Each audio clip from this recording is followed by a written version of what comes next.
So hello and welcome back to this course on robotics. In today's video we are going to continue from the previous video. So previous video में हमने question number 3 तक discuss करा था. All of them were very basic questions. So from that video let us now continue forward. आज हम question number 4 को discuss करते हैं. Again this is based on the mappings, coordinate frames and transformations. So as you can see question number 4 में हमको एक homogeneous transformation matrix given है that is represented by T2 with respect to 1.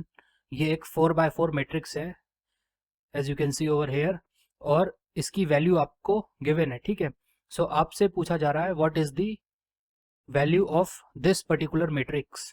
So ये आपसे पूछ रहा है T1 with respect to 2 that is also going to be a 4x4 matrix. So इसकी वैल्यू क्या है ये आपसे पूछा जा रहा है.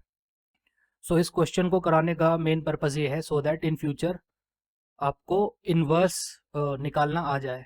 सो कोई भी 4x4 मैट्रिक्स है in the form of homogeneous transformation matrix, so उसका इन्वर्स आप निकाल सको. So again it is going to be very helpful for forward kinematics and inverse kinematics problems. So अगर आपको सॉल्व करना है सो आप वीडियो पॉज करके इसको सॉल्व कर सकते हो. सो ये इसका आंसर मैंने ऑलरेडी यहाँ पर लिखा हुआ है. ठीक है, सो अब इसको सॉल्व करते हैं. So if I write T1 with respect to frame 2, अगर मैं इसको कन्वेंशनल फॉर्मूला की फॉर्म में इसको रिप्रेजेंट करूं, सो आई नो यहाँ पर एक 3x3 का रोटेशन मैट्रिक्स होगा. So that is going to be T1 to 2, sorry R1 with respect to 2, that is the 3x3 rotation matrix that represents the orientation of frame 1 with respect to frame 2. तो पहला component ये हो गया इसका submatrix. Then इसका second submatrix होगा displacement vector of frame 1 with respect to frame 2. So that is also a 3x1 vector और matrix. ठीक है, यहाँ पर होगा पर्सपेक्टिव और यहाँ पर होगा स्केल फैक्टर. ये हमको ऑलरेडी पता है और मैंने इसकी डेरिवेशन में आपको ये T of frame 1 with respect to frame 2 ये मैंने आपको बताया था that is equal to nothing but the inverse of this matrix. So अगर मेरे पास T2 with respect to frame 1 है तो अगर मैं इसका इनवर्स निकाल लेता हूँ so I will get the value of transformation of frame 1 with respect to frame 2.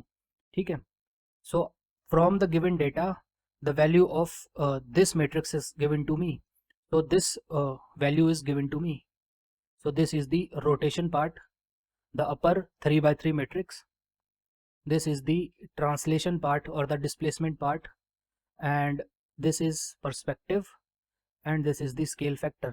So if I write from comparison of this matrix, I can write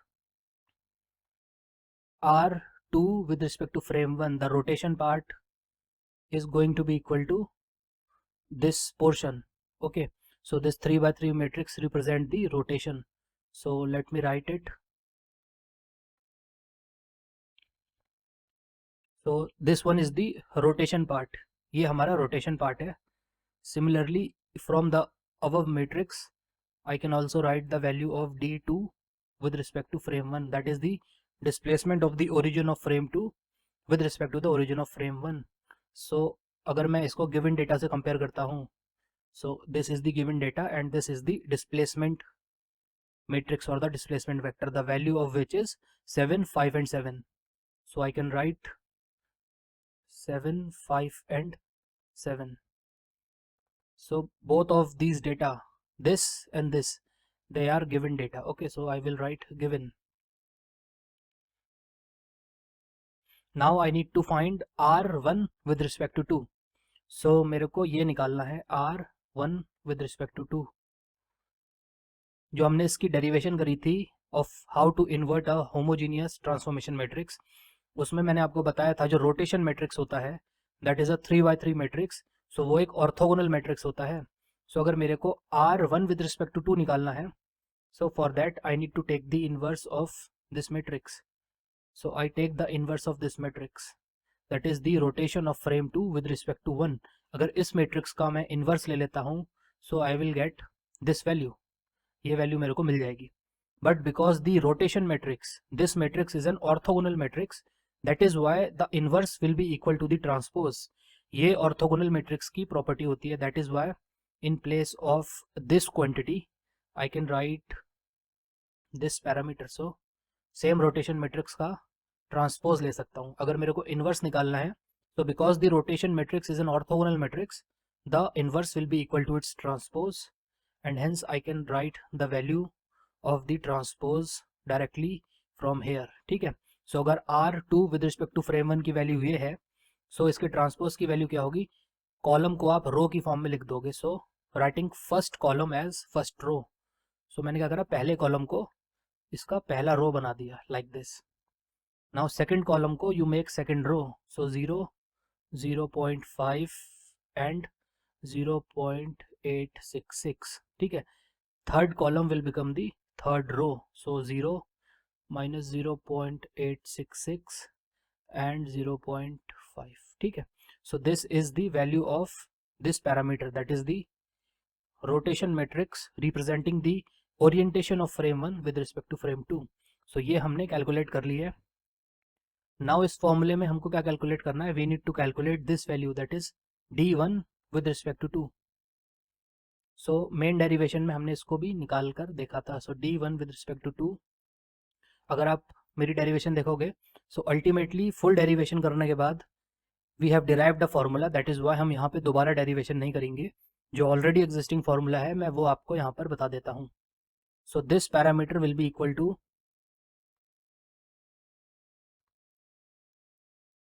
the transpose of the rotation of frame 2 with respect to 1.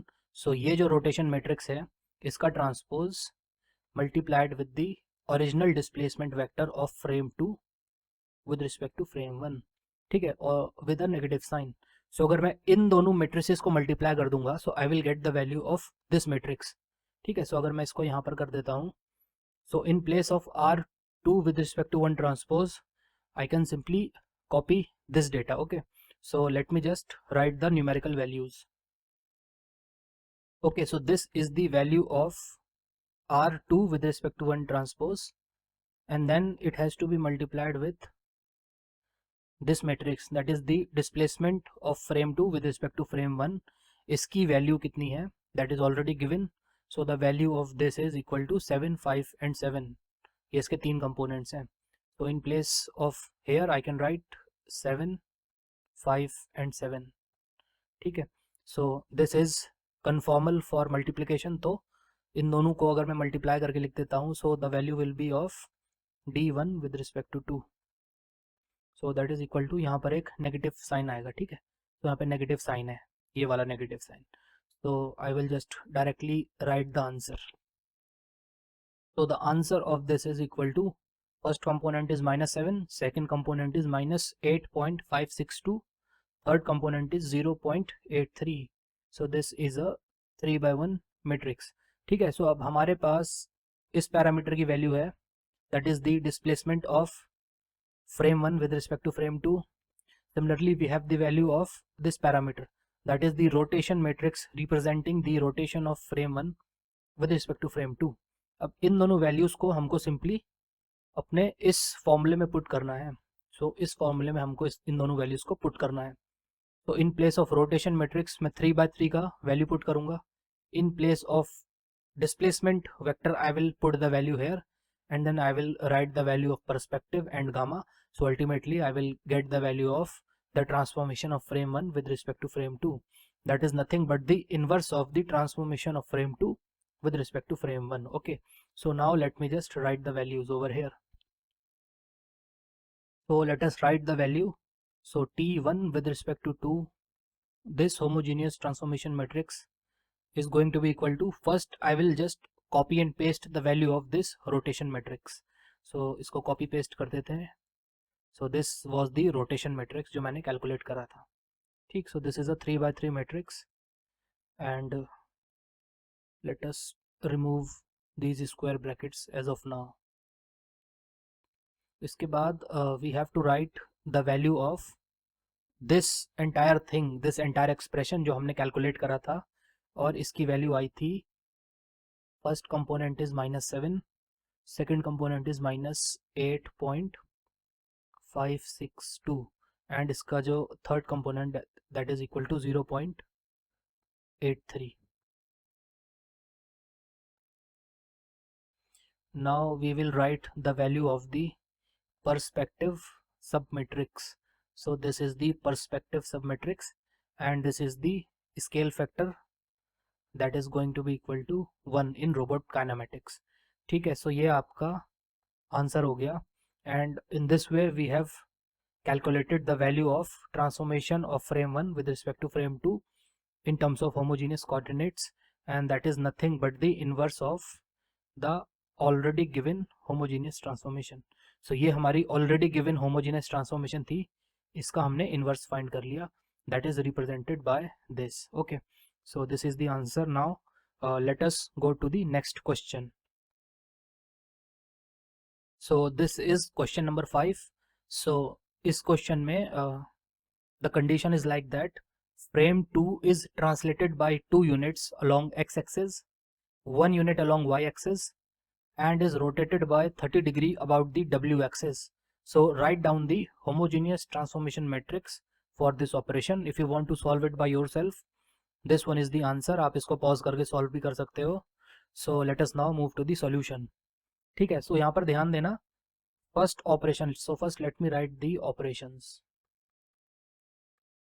ठीक है, जो first operation है, so let me write in short form, that is translation along x-axis by 2 units. ठीक है, this one is the second operation, that is again a translation. ये फिर से एक translation है along y-axis by 1 unit.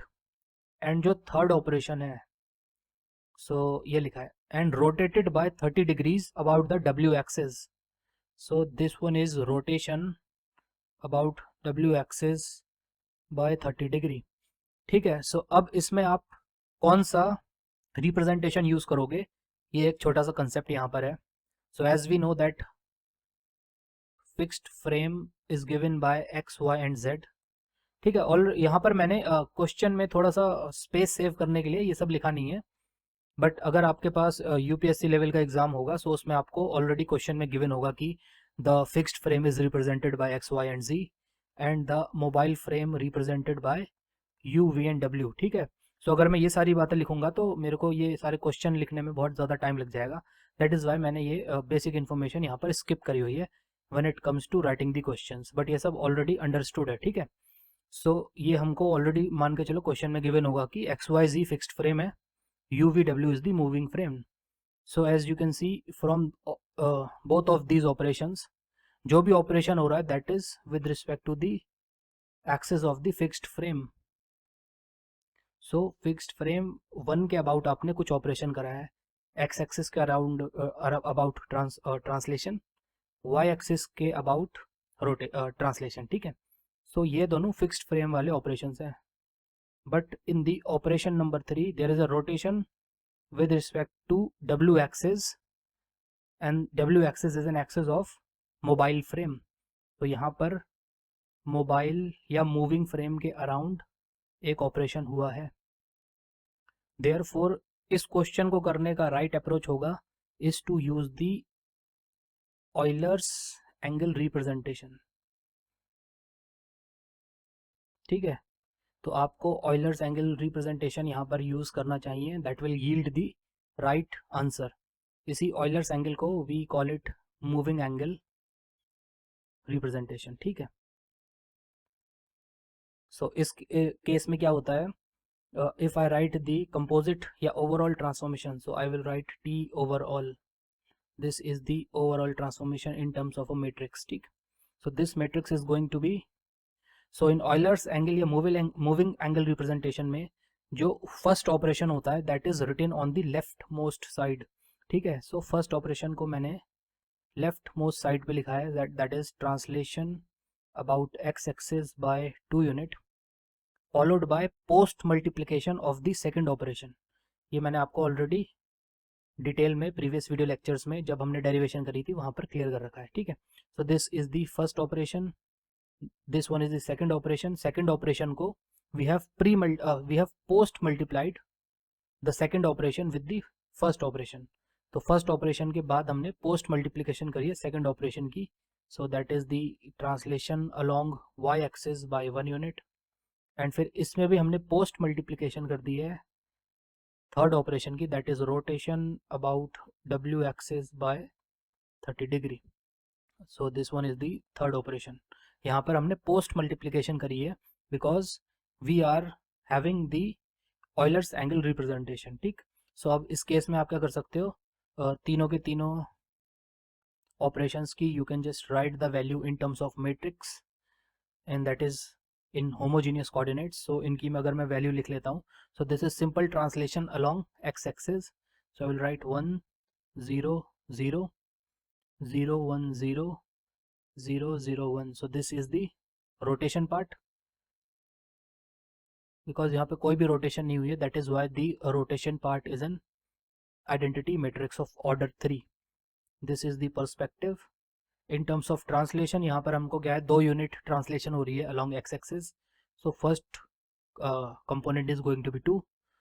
Y पे कोई translation नहीं है, जेड पे कोई ट्रांसलेशन नहीं है, that is Y 0 0 and this one is the scale factor. ठीक है. Now let us put the value of this matrix. So again it is going to be same. There is no rotation, that is why the rotation part is going to be equal to an identity matrix of order या size 3. This one is perspective, this one is a scale factor. and translation की बात में y axis के around y axis के about 1 unit की translation है. so x component is 0, y component is 1, z component is 0.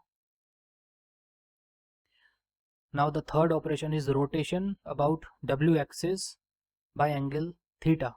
So u, v and w जो 3 axes हैं, that the formula will correspond to the formula that we have derived for x, y and z. Therefore w axis का जो formula है rotation का वो same होगा जो हमने z axis का formula use करा था. So let me just write the value here. So that is going to be cos of 30 minus sin 30 0. ये रोटेशन मैट्रिक्स है. ठीक है. इसके बाद यहाँ पर हो जाएगा साइन 30 कॉस 30 0 एंड 0 0 1. ठीक. And because only rotation is taking place, translation part is going to be a 0 0 0 column vector. ठीक. Perspective is 0 0 0 and scale factor is 1. So इसके बाद आप क्या कर सकते हो, यहाँ पर इसको या तो रिपीट करके लिख दो, otherwise you can directly put the value of these 3. So instead of repeating the text, late me just put the value over here. So cos of 30, so cos of 30 is going to be 0.866. ठीक है. ये cos 30 की value हो गई. sin of 30 is 0.5 और minus का sign था यहाँ पे. ठीक है. Now in place of sin 30 let us write 0.5, cos 30 is 0.866. ठीक है. अब आप क्या कर सकते हो, इन दोनों को मल्टीप्लाई करके लिख सकते हो, फिर आप इससे मल्टीप्लाई कर सकते हो. So let us just multiply these together. So अगर ये आपका रोटेशन मैट्रिक्स है और यहाँ पे जो रोटेशन पार्ट है दैट इज आइडेंटिटी और only translations are taking place. So आप क्या कर सकते हो, इनको मल्टीप्लाई करने की ज़रूरत नहीं है, आप डायरेक्टली इनको लिख सकते हो, वो मैं आपको बता दूंगा. ठीक है, कैसे करना है. तो दोनों का जो आइडेंटिटी मैट्रिक्स का मल्टीप्लाई करोगे तो that will be an identity. So in place of the rotation just write the identity matrix. ठीक है. In place of perspective that is going to be 0 0 0 and scale factor 1 हो जाएगा. अब यहाँ पर इन दोनों को आपको लीनियरली कंबाइन करना है. सो 2 यूनिट x पे ट्रांसलेशन हो रही है, 1 यूनिट y पे. सो x पार्ट हो जाएगा 2, y का पार्ट हो जाएगा 1 और z के अलोंग कोई रोटेशन नहीं है. So you will just right 0. ठीक है. सो आप इनको मैंने 2 स्टेप में इसलिए कराया सो दैट आपको कंसेप्ट क्लियर हो जाए. अदरवाइज मैं ये डायरेक्टली भी लिख सकता था बट उससे कुछ लोगों को कन्फ्यूजन हो सकती थी. ठीक है. सो एग्ज़ाम में आप क्या करोगे, अगर तो मेंस का एग्ज़ाम है जहाँ पर आपको स्टेप शो करने हैं सो आप इस टाइप से करो. बट अगर प्रीलिम्स का कोई क्वेश्चन है तो उसमें आप डायरेक्टली इस टाइप से कैलकुलेट कर लो अपने माइंड में और उसको यहाँ पर लिख दो. ठीक है. Now third one is going to be this, so let me just copy it over here. So इसको मैं कॉपी कर देता हूँ. So that is 0.866 minus 0.5. तो नाउ आप क्या कर सकते हो, ultimately this matrix and this matrix इन दोनों को मल्टीप्लाई कर देना. So let me just write the answer. आप इसको मल्टीप्लाई कर लोगे, so you will get the transformation that is going to be the overall transformation, जो कि ट्रांसलेशन एंड रोटेशन के कंबाइंड इफेक्ट को शो करेगी. ठीक है, so let us just write the answer. So आप इसको मल्टीप्लाई कर लेना मैट्रिक्स की, एंड अगर आपको मल्टीप्लिकेशन में प्रॉब्लम है so you can just watch the previous video in this playlist. उसमें मैंने आपको मैट्रिक्स मल्टीप्लिकेशन के फंडामेंटल्स भी बताए हुए हैं.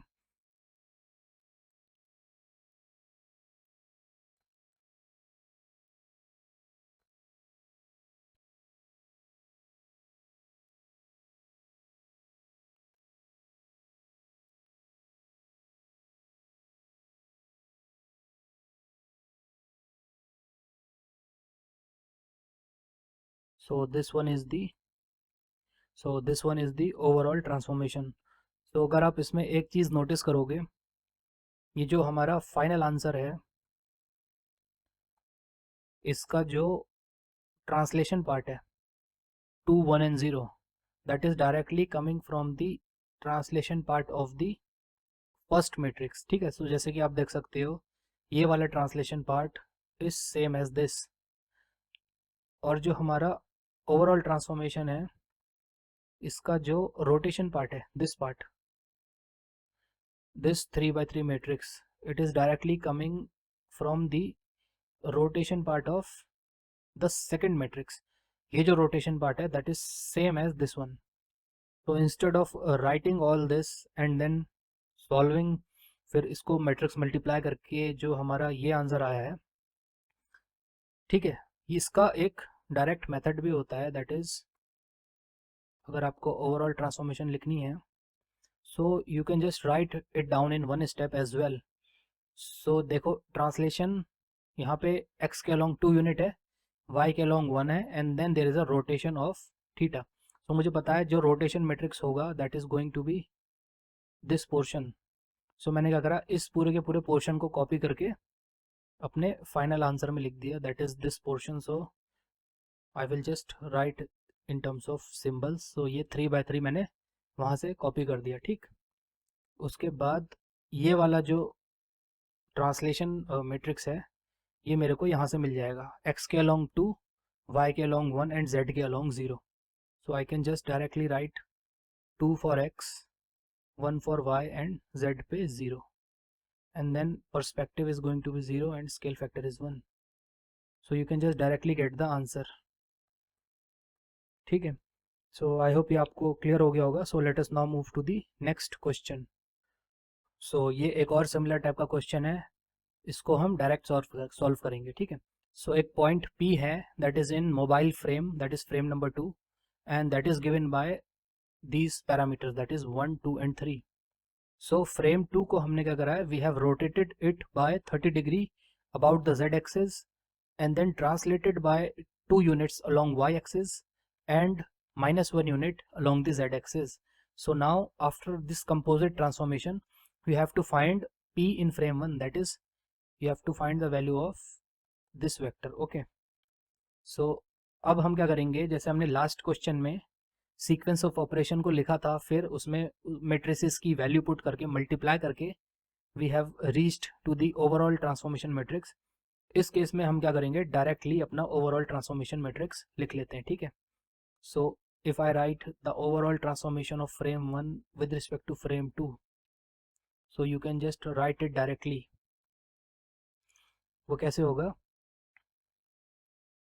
सो there is a let me just change the color first.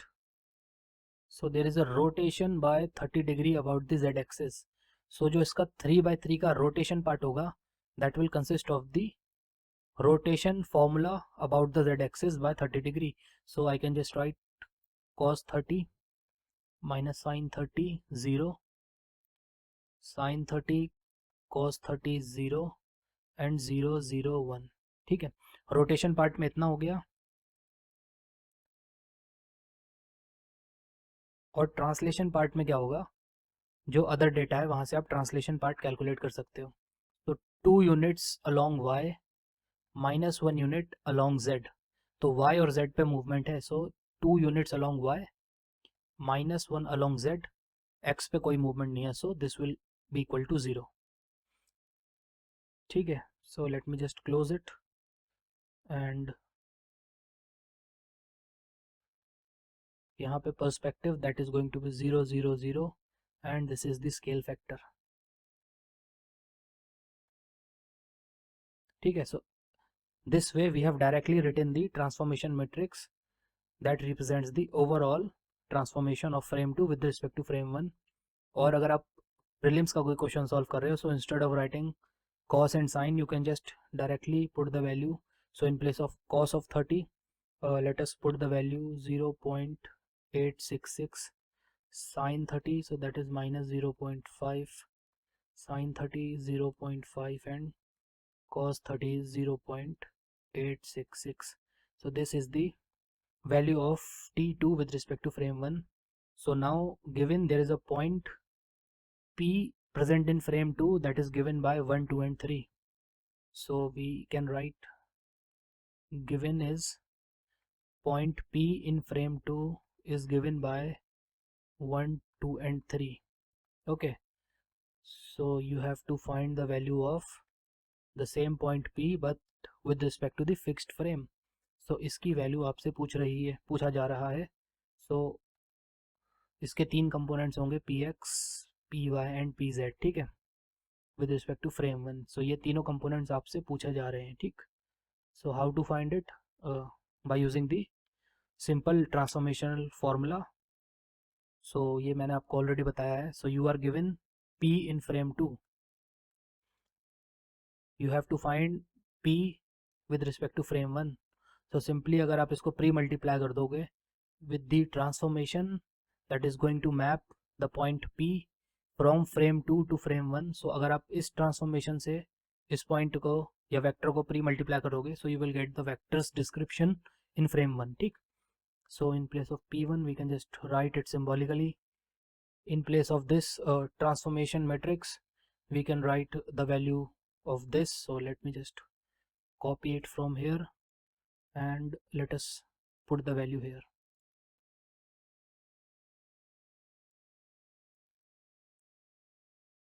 so this is the translation part and let us just multiply it with the value of point p या vector p in frame number 2। so that is 1 2 and 3।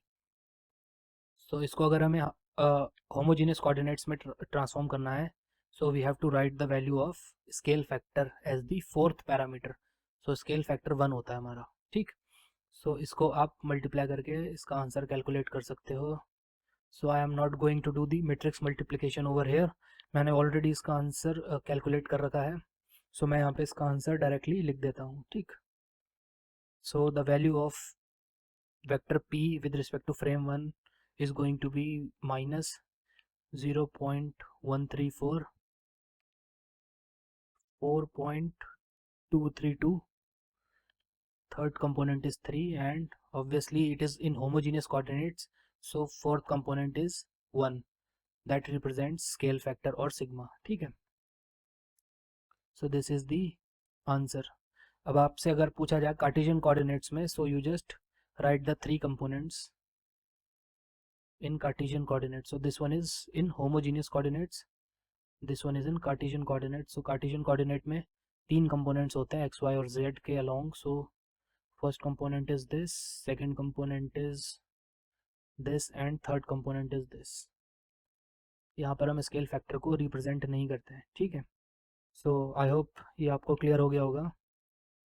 So let us now move to the next question. तो ये question number 7 है। So as you can see from the diagram, एक हमारे पास tool है। So this blue one is the tool and this one is the coordinate frame, that is fixed frame, that is marked by the axes x y and z। x के about rotation को yaw बोलते हैं y के about rotation को pitch and z axis के about rotation को roll, ठीक है। So according to the question the tool is rotated about fixed axis, so fixed angle representation use करना है, starting with the yaw of 90 degree, then by a pitch of minus 90 degree, and finally by a roll of 90 degree. Okay, so you have to compute the resulting composite rotation matrix. यहाँ पर rotation matrix की बात हो रही है, that is R. यहाँ पे transformation matrix की बात नहीं हो रही है, ठीक है। सो ओनली रोटेशन पार्ट को हमको कैलकुलेट करना है। सेकेंड पार्ट है, let the point P on the tool tip has a mobile coordinates of 0, 0 and 0.6. So P जो एक पॉइंट है टूल टिप पे, so we can assume it to be here, and with respect to the moving frame, that is mobile frame के respect में P के जो coordinates हैं ये आपको क्वेश्चन में गिवन है 0, 0 एंड 0.6. सो इसको हम P इन फ्रेम 2 से भी रिप्रेजेंट करते हैं, ठीक है। सो ये आपको गिवन है, as you can see from here this data is given. Then you have to find the coordinates of the point P with respect to the fixed frame, that is frame number 1. So आपसे पूछ रहा है P in frame 1 इसके coordinate क्या होंगे, ठीक है। Simple है, जैसा हम करते आ रहे हैं उसी टाइप से होगा। सो ये आपके लिए आंसर्स हैं। If you want to solve it yourself you can pause it and solve the question. So let us now move to the solution part. ठीक है, फर्स्ट क्वेश्चन में हमको क्लियर है कि we are rotating about the fixed axis, so we are going to use fixed angle representation. fixed angle representation में क्या होता है, जो फर्स्ट ऑपरेशन होता है that is going to be on the extreme right hand side, ठीक है। तो सबसे पहले अकॉर्डिंग टू क्वेश्चन सबसे पहला ऑपरेशन है that is yaw of 90 degree. So yaw motion हो रहा है 90 डिग्री का। From the diagram you can see yaw is taking place with respect to the X axis. So instead of yaw I can write rotation about X axis by 90 degree, ठीक है। So because of fixed angle representation first operation को we are going to write it on the extreme right hand side, and then subsequent operations को we are going to pre multiply. So यहाँ पे मैं second operation को pre multiply कर दूंगा। Second operation is pitch by minus 90 degree, ठीक है। So pitch is taking place with respect to Y axis, so in place of pitch I can write Y axis and the angle is 90 degree. Then again I have to pre-multiply it with the third operation. Third operation is roll by 90 degree. So यहाँ पे -90 होगा, pitch by -90, ठीक है। And then you have to take the roll. So roll is with respect to z axis, as you can see from the diagram, and the angle is 90 degree, ठीक है। So यहाँ पे π/2. If I take the multiplication in this particular order, so this is operation number 1, this is operation number 2, and this is operation number 3. So I will get the R composite, that is the composite rotation. So we will get the value of the composite rotation. So simply आपको क्या करना है, इन तीन matrices की value put करनी है और multiply करके आंसर निकाल लेना है। So just let me write the value. So we will use the fundamental rotation matrix formula. So first one is the rotation about z axis. So मेरे को formula already पता है, so that will be cos π/2 minus sin π/2 0, sin π/2 cos π/2 0, and third one is going to be 0, 0, 1, ठीक है। सो ये fundamental formula है of rotation about the Y axis, about the Z axis. Now second one is the formula for the rotation about the Y axis. So let us write cos of theta, where theta is equal to minus π/2, then 0, then sin of the angle of rotation, that is minus π/2. Second row is going to be equal to 0, 1, 0. Third row is going to be minus sine of theta, where theta is the angle of rotation given by minus π/2, 0, and cosine of angle of rotation, that is minus π/2. अब इस third matrix की value यहाँ पर हम put कर लेते हैं, ठीक है। So that is going to be the rotation about the x-axis. So first one is going to be 1 0 0, second is going to be 0 cos of angle of rotation minus sine of angle of rotation, where the angle of rotation is pi by 2, that is going to be 0 sine pi by 2 and cos pi by 2. अब आपको क्या करना है, ये sign और cos की value को put कर लेना है. So let me just write it. So cos 90 is going to be 0, sin 90 is going to be 1 with a negative sign 0. So मैं क्या करता हूँ, डायरेक्टली इसकी वैल्यू को पुट कर देता हूँ.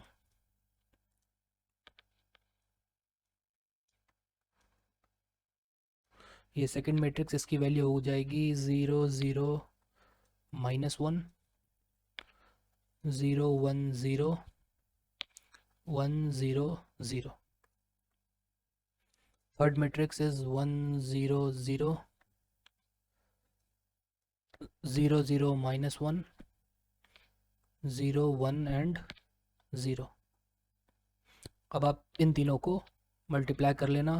सो पहले इन दोनों को मल्टीप्लाई कर लो. So you will get the value of 0 -1 0 0 0 -1 1 0 0, and let us just write the value of this matrix as it is. Now you can just do the multiplication of these two matrices. So because of space limitation, let me write the answer over here. So again, this is going to be a 3 by 3 matrix. So that is 0 0 1 0 -1 0 1 0 and 0. So this is the answer, and this is going to be the composite rotation matrix. So this is the answer.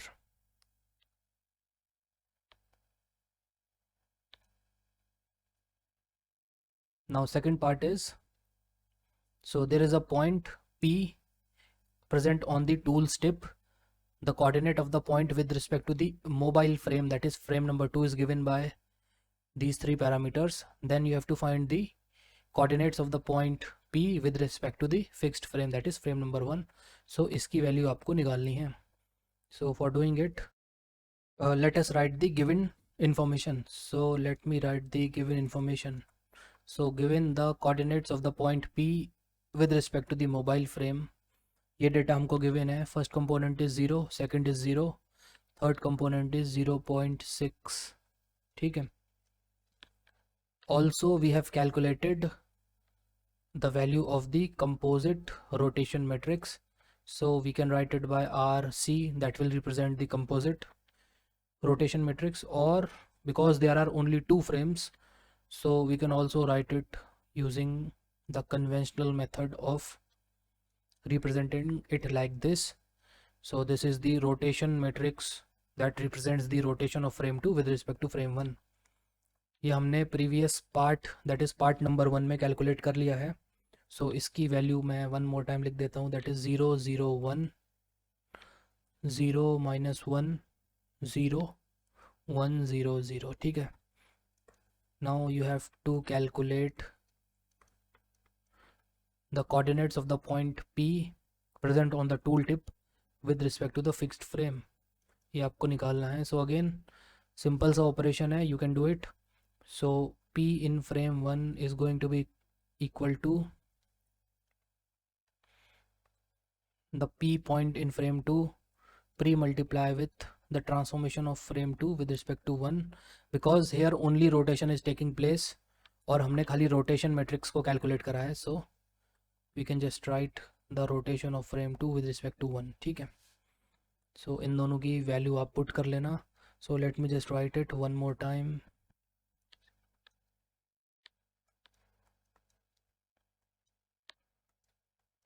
ये तो हो गया हमारा composite rotation matrix, and this is the coordinates of the point P with respect to frame 2 given by 0 0 and 0.6. So after the matrix multiplication, you will get the coordinates of the point P present on the tooltip with respect to frame number 1. So matrix multiply करने के बाद answer आ जाएगा 0.6. ये x component हो जाएगा, Y component is 0, Z component is 0. So this is the answer. Now let us go to the next question. Again, this is a similar type of question. A point P is described in homogeneous coordinates with respect to moving frame as given by these parameters. So homogeneous coordinates mein, that is why you will find the value of scale factor written here. Okay, so now frame 2 is translated along x-axis of frame 1 by 5 unit and by -3 units along the y-axis of frame 1. यानी कि जो frame 1 है उसके respect में movement हो रही है and both the movements are translations. That is why first of all हमको फिक्स्ड एंगल रिप्रेजेंटेशन यूज़ करनी पड़ेगी. So instead of writing two matrices separately, I can just write the homogeneous transformation matrix directly in one step. ठीक है, सो मैं directly लिख दे रहा हूँ. अब हम पहले की तरह दो मेट्रिसेस को लिखकर मल्टीप्लाई करके आंसर नहीं निकालेंगे because we know the shortcut trick. So because there is no rotation, rotation part is going to be identity matrix. जब भी दो फ्रेम्स के बीच में रोटेशन नहीं होती है, so the rotation submatrix of 3x3 order that becomes equal to the identity matrix. ठीक है, so जो रोटेशन पार्ट है उसकी जगह पे हमने लिख दिया identity matrix like this. इसका मतलब है फ्रेम 1 और फ्रेम 2 के बीच में कोई भी रोटेशन नहीं हुई है. This one is perspective and this one is scale factor. In place of the displacement vector of frame 2 with respect to frame 1, we can simply represent this vector in terms of a column matrix, the component of which are given by the given data. So provided data से हमें उसका component पता चल जाएगा. x axis के along 5 unit, so here I will write 5, and y axis के along -3, so y पे -3. No movement along z axis, so I will write 0. So this one is the homogeneous transformation matrix. ठीक है, so you can just verify from here. In the second part ये आपसे पूछ रहा है find the homogeneous coordinates of the point P relative to the fixed coordinate frame. Again very simple. So this is asking you to find the value of P in frame 1 provided the value of P in frame 2 is already known.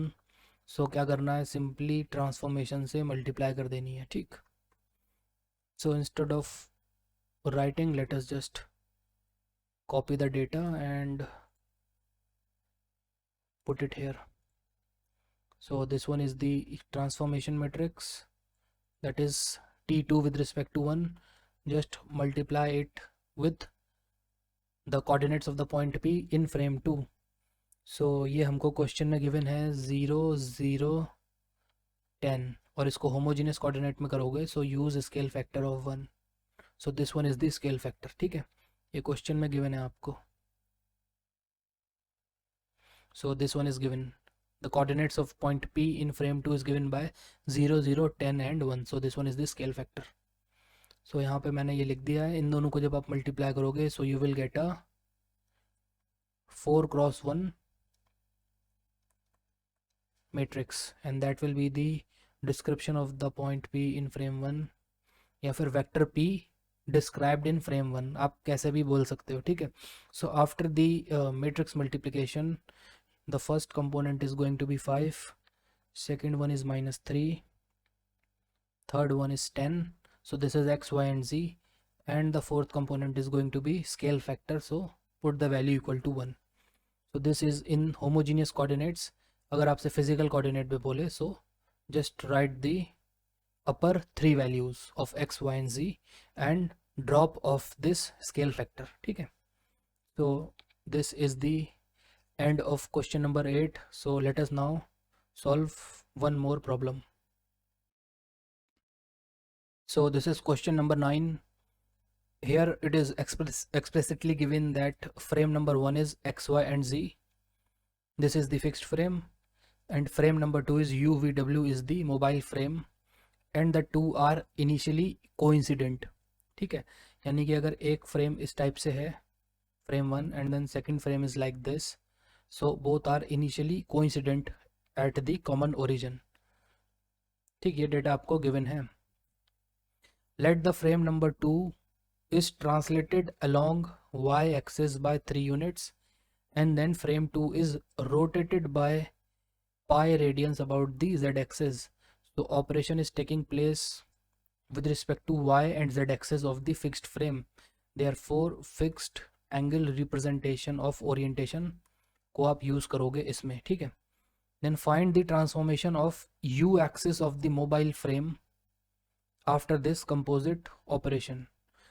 अभी तक तो हम किसी vector को transform करते थे, इस question में we have to transform one of the coordinate axis, that is the U axis of the frame number 2 और the mobile frame. So let us write the given data first. So इस question में आपको ये given है, so first of all some basic information.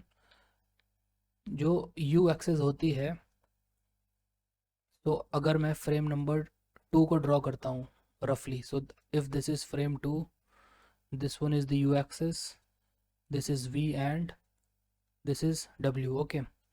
सो अगर मैं vector form में या मैट्रिक्स फॉर्म में यू एक्सिस को रिप्रेजेंट करता हूँ, so that will be equal to u के अलोंग 1 यूनिट होगा यहाँ पे, v के अलोंग 0 एंड w के along 0।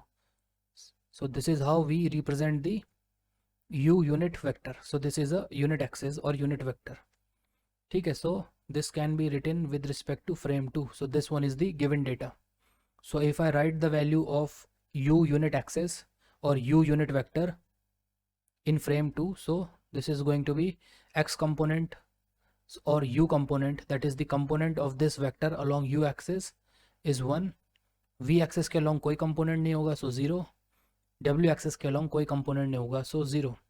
So we can write this one is the given data. Now we need to transform this axis with respect to frame 1. So same axis के component along frame 1 ये आपसे पूछे जा रहे हैं, provided you are given with this value, ठीक है। तो ये कैसे कैलकुलेट करोगे? इसको कैलकुलेट करने का तरीका है, first you have to calculate the composite rotation matrix or the composite transformation matrix. So because x and y के about rotation हुई है, so we are going to use fixed angle representation of orientation, ठीक है। So इसमें I can just write transformation from frame 2 to frame 1 based upon the data. ये जो data है इसमें फर्स्ट ऑपरेशन हो रहा है translation by 3 units about the y axis, so I can write it symbolically,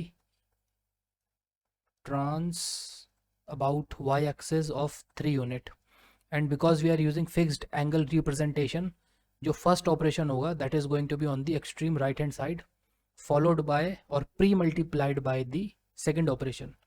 from the question second operation is rotation by pi radians about the z-axis. So इसको symbolically I can write rotation by z-axis of pi radians like this, ठीक है। So ये हमने symbolically इसको यहाँ पे लिख दिया है। So let us now put the value and calculate this overall transformation. So t2 to 1. So in place of a rotation matrix, because this t term is in homogeneous coordinates, that is why यहाँ पे भी homogeneous होगा और यहाँ पे भी हमको homogeneous लेना पड़ेगा, ठीक है।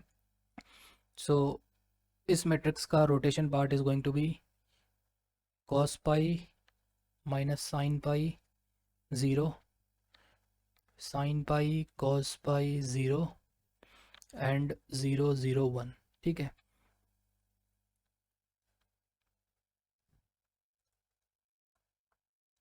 Because only rotation is taking place, the displacement vectors component are all 0. Similarly, perspective is 0 and scale factor is 1. Now you have to take the translation matrix.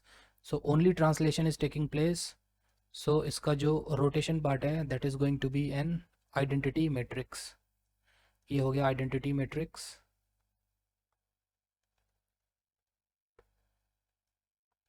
Translation is 3 unit along y. So x पे 0, y पे 3 and z पे 0. Perspective is 0 and scale factor is 1. So you can just put the value of cos pi minus sin pi and cos pi over here. So let me just put the value over here. So this is going to be minus 1. Minus of sin pi is equal to 0. Sin pi is 0 and cos pi is -1. ठीक है, तो ये इसकी value हो गई. अब आप इनको मल्टीप्लाई कर लो. So let me just write the answer directly. So this is going to be a 4 by 4 matrix. इसको मल्टीप्लाई करके आंसर आएगा -1 0 0 0 -1 0 and 0 0 1. So ये तो रोटेशन पार्ट हो गया. Now let me write the translation part. So this is going to be 0 -3 and 0. Perspective and scale factor. ठीक है, so this is the answer for the homogeneous transformation matrix of frame 2 with respect to frame 1. ठीक है, so find the transformation of u axis of the mobile frame 2 after this composite operation. तो actually ये answer नहीं है, this is somewhere in the middle. अभी हमको answer calculate करना है. So this is asking you to find the transformation of this axis, that is the U cap axis of the moving frame. So हमारे पास U cap in frame 2, इसकी वैल्यू हमारे पास है. ठीक है, now just multiply it with the transformation that you have already calculated. So by doing this mathematical operation, the u axis is going to be transformed with respect to frame 1. ठीक है, ये हमसे पूछ रहा है और this is given, this one is the given data. Only you have to just make this transformation so that आप u axis को from frame number 2 से frame number 1 पे transform कर पाओ. So I can just write it symbolically. So in place of the rotation matrix, let me just write it -1 0 0 0 -1 0 0 0 1.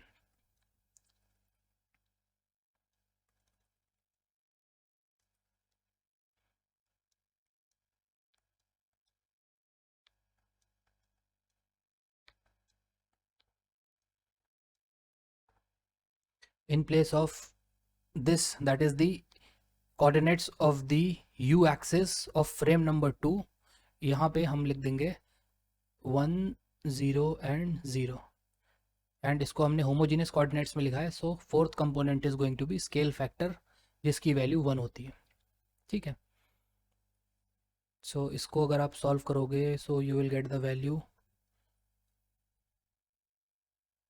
So that is going to be a 4x1 matrix. So इसको अगर हम solve करेंगे so we will get -1 -3 and 0 with scale factor of 1. ठीक, so अगर मैं इसको physical coordinate से Cartesian coordinate में कन्वर्ट कर दूं so that is going to be equal to -1 -3 and 0. ठीक है, सो इसका मतलब ये है if this is the U cap, this one is V cap and this one is w cap. So with respect to frame 2, if I make a unit vector along this, अगर ये u axis है, so if I write u cap में क्या होगा, u के along कितना इसका magnitude है 1, v के along कोई मैग्नीट्यूड नहीं 0, w के along मैग्नीट्यूड इज 0. बट अगर हमने एक फिक्स्ड फ्रेम बनाया है, so if I made a fixed frame like this, so from frame number 1 if I see this axis u cap, so इसका ट्रांसफॉर्मेशन क्या होगा, इसके कोऑर्डिनेट्स क्या होंगे. सो u1 की value now is going to be equal to this, that is -1 -3 and 0. So अगर frame number 2 के respect में यू एक्सिस के कोऑर्डिनेट्स ये थे, दैट इज यू एक्सिस के coordinate with respect to frame 2 जो कि मूविंग फ्रेम है, मूविंग फ्रेम के रिस्पेक्ट में यू एक्सिस के कोऑर्डिनेट्स थे ये, यानी कि -1 0 0। सो फिक्स्ड फ्रेम के रिस्पेक्ट में यू एक्सिस के कोऑर्डिनेट्स हैं -1 -3 and 0, and this is the answer, final answer. ठीक है, so -1 -3 and 0। So for this video lecture, these many questions are I think enough. हम एक और लेक्चर में रिमेनिंग 3 या 4 क्वेश्चंस और डिस्कस कर लेंगे. Again those are going to be standard text book type of questions. If you want proper engineering service exam questions and answers, so you can also mail me.